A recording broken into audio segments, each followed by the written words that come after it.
ಹರಿ ಓಂ ನಮಸ್ಕಾರ ವೀಕ್ಷಕರೇ, ಜ್ಯೋತಿ ಬಳಿಗಾರ್ ಚಾನಲ್ಗೆ ನಿಮಗೆಲ್ಲ ಸ್ವಾಗತ. ಈ ದಿನ ನೋಡ್ರಿ, ಇನ್ನೇನು ನವರಾತ್ರಿ ಪ್ರಾರಂಭ ಆಗುತ್ತೆ ಪಕ್ಷ ಮಾಸ ಆದಮೇಲೆ.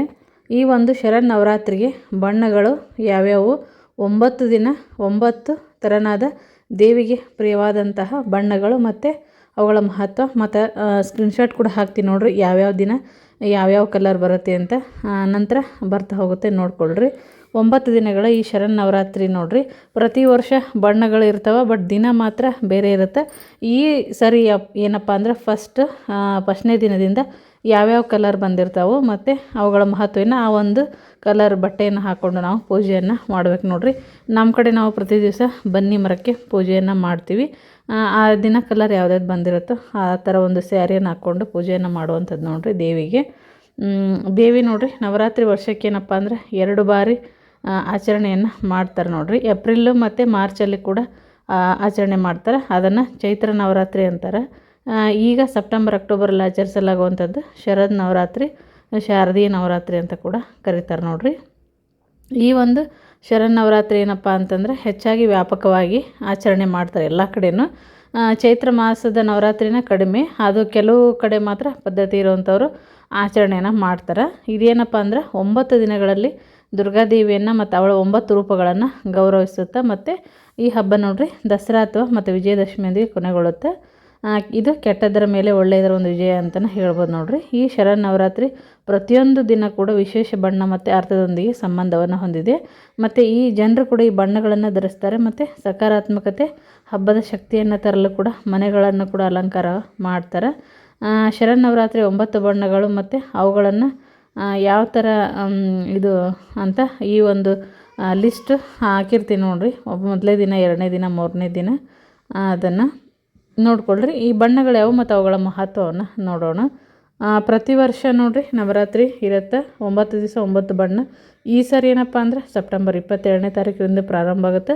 ಪ್ರತಿಯೊಂದು ದಿನವೂ ಕೂಡ ನಿರ್ದಿಷ್ಟ ಬಣ್ಣದಿಂದ ಗುರುತಿಸಲ್ಪಡುತ್ತೆ. ಈ ಒಂದು ಬಣ್ಣಗಳೊಂದಿಗೆ ಮನೆಯನ್ನು ಅಲಂಕಾರ ಮಾಡೋದಲ್ದನ ಮತ್ತು ನೀವು ಕೂಡ ಆ ಥರ ಬಟ್ಟೆಯನ್ನು ಹಾಕ್ಕೊಂಡು ಪೂಜೆಯನ್ನು, ಮಡಿ ಬಟ್ಟೆಯನ್ನು ಹಾಕ್ಕೊಂಡು ಪೂಜೆಯನ್ನು ಮಾಡೋದು ನೋಡ್ರಿ, ಹಬ್ಬದ ಒಂದು ಶಕ್ತಿ ಉಂಟಾಗುತ್ತೆ ಅಂತ ಹೇಳ್ಬೋದು. ಇದು ಪ್ರತಿದಿನ ಶ್ರದ್ಧೆ ಭಕ್ತಿಯಿಂದ ಪೂಜೆಯನ್ನು ಮಾಡುವಂಥದ್ದು.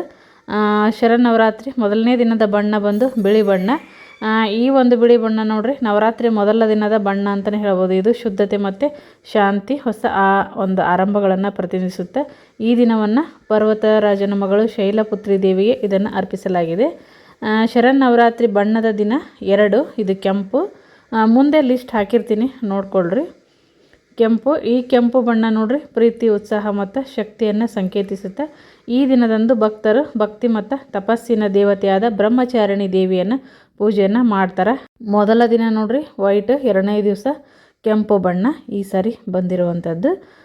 ಮತ್ತು 3ನೇ ದಿನ ಶರನ್ನವರಾತ್ರಿ 3ನೇ ದಿನ ರಾಯಲ್ ಬ್ಲೂ ಅಂತ ಕರಿತೀವಿ ನೋಡ್ರಿ, ಅಂದರೆ ಕಡು ನೀಲಿ ಬಣ್ಣ. ಇದು ದೈವಿಕ ಶಕ್ತಿ ಮತ್ತು ಸ್ಥಿರತೆಯನ್ನು ಸೂಚಿಸುವಂಥದ್ದು. ಈ ದಿನವನ್ನು ಚಂದ್ರಘಂಟಾದೇವಿಗೆ ಸಮರ್ಪಣೆಯನ್ನು ಮಾಡಿರಲಾಗುತ್ತೆ. ಈಕೆ ಏನಪ್ಪ ಅಂದರೆ 10 ತೋಳುಗಳನ್ನು ಮತ್ತು ಹಣೆಯ ಮೇಲೆ ಅರ್ಧ ಚಂದ್ರನನ್ನು ಹೊಂದಿರ್ತಾಳೆ. ಅದೇ ಥರ ಶರನ್ನವರಾತ್ರಿ ಬಣ್ಣ 4 ನೋಡ್ರಿ, ಸ್ಕ್ರೀನ್ ಮೇಲೆ ಬರ್ತಾ ಹೋಗುತ್ತೆ, ನೋಡ್ಕೊಳ್ರಿ. ಮತ್ತು ನೀವು ಸ್ಕ್ರೀನ್ಶಾಟ್ ತೆಗೆದಿಟ್ಕೊಂಡ್ರೆ ಅನುಕೂಲ ಆಗುತ್ತೆ ನೋಡ್ರಿ. ಪ್ರತಿನಿತ್ಯ ನೋಡ್ಕೊಂಡು ಕಲರನ್ನು ಇದು ಮಾಡ್ಕೋಬೋದು, ನೀವು ಪೂಜೆಯನ್ನು ಮಾಡ್ಕೋಬೋದು ಸ್ಯಾರಿ ಹಾಕ್ಕೊಂಡು.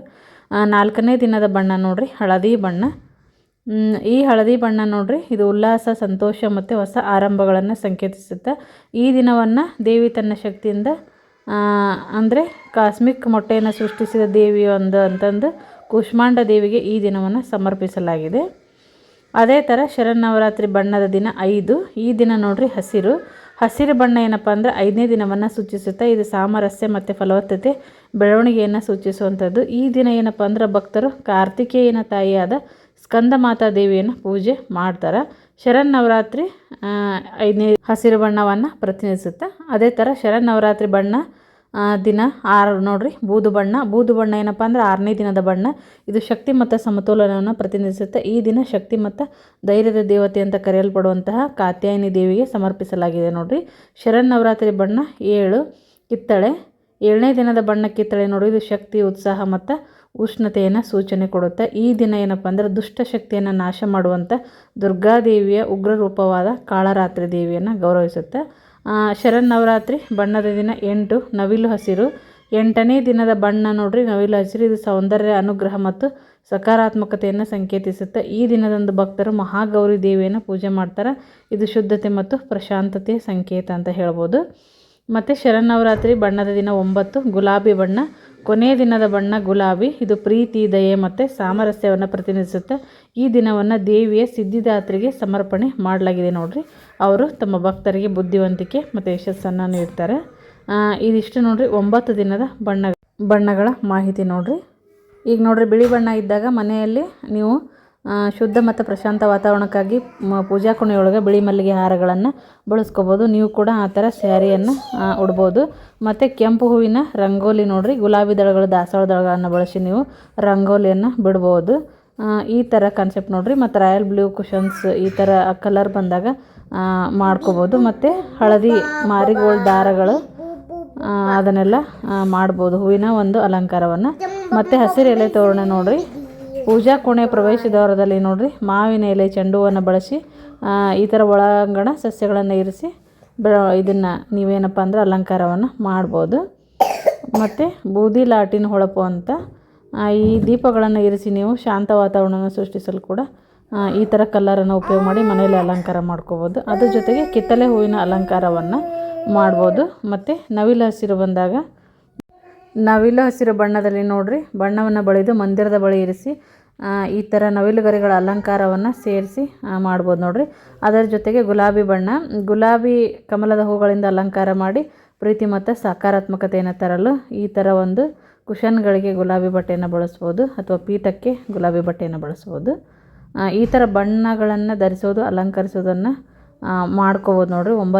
9 ವಿಧದ ಬಣ್ಣಗಳನ್ನು ಅಲಂಕಾರ ಮತ್ತು ನಾವು ಕೂಡ ಈ ಥರ ಮಾಡ್ಬೋದು ನೋಡ್ರಿ. ಮತ್ತು ಈ ಒಂದು ಮಾಹಿತಿ ಇಷ್ಟ ಆಗಿತ್ತಪ್ಪ ಅಂದ್ರೆ ವಿಡಿಯೋಕ್ಕೊಂದು ಲೈಕ್ ಕೊಡ್ರಿ. ಹೀಗೆ ನವರಾತ್ರಿಯ ಮಾಹಿತಿಗೆ ಹೊಸ ಮಾಹಿತಿಗಳು ನಮ್ಮ ವಿಡಿಯೋದಲ್ಲಿ ಸಿಗ್ತಾವೆ. ಪ್ರತಿ ದಿವಸ ಹಾಕ್ತೀನಿ ನೋಡ್ರಿ. ಮತ್ತು ಈ ಒಂದು ವಿಡಿಯೋ ಇಷ್ಟ ಆಗಿದ್ರೆ ಲೈಕ್ ಕೊಡ್ರಿ, ಶೇರ್ ಮಾಡಿರಿ, ಕಮೆಂಟ್ ಹಾಕಿರಿ. ಇನ್ನು ಯಾರು ನಮ್ಮ ಚಾನಲ್ಲಿ ಸಬ್ಸ್ಕ್ರೈಬ್ ಆಗಿಲ್ಲ ಸಬ್ಸ್ಕ್ರೈಬ್ ಆಗೋದನ್ನು ಮರಿಬೇಡ್ರಿ. ಮತ್ತೆ ಹೊಸ ಮಾಹಿತಿಯೊಂದಿಗೆ ಮುಂದಿನ ವಿಡಿಯೋದಲ್ಲೇ ಸಿಗ್ತೀನಿ. ವಿಡಿಯೋ ನೋಡಿದ್ದಕ್ಕಾಗಿ ಎಲ್ಲರಿಗೂ ಧನ್ಯವಾದಗಳು.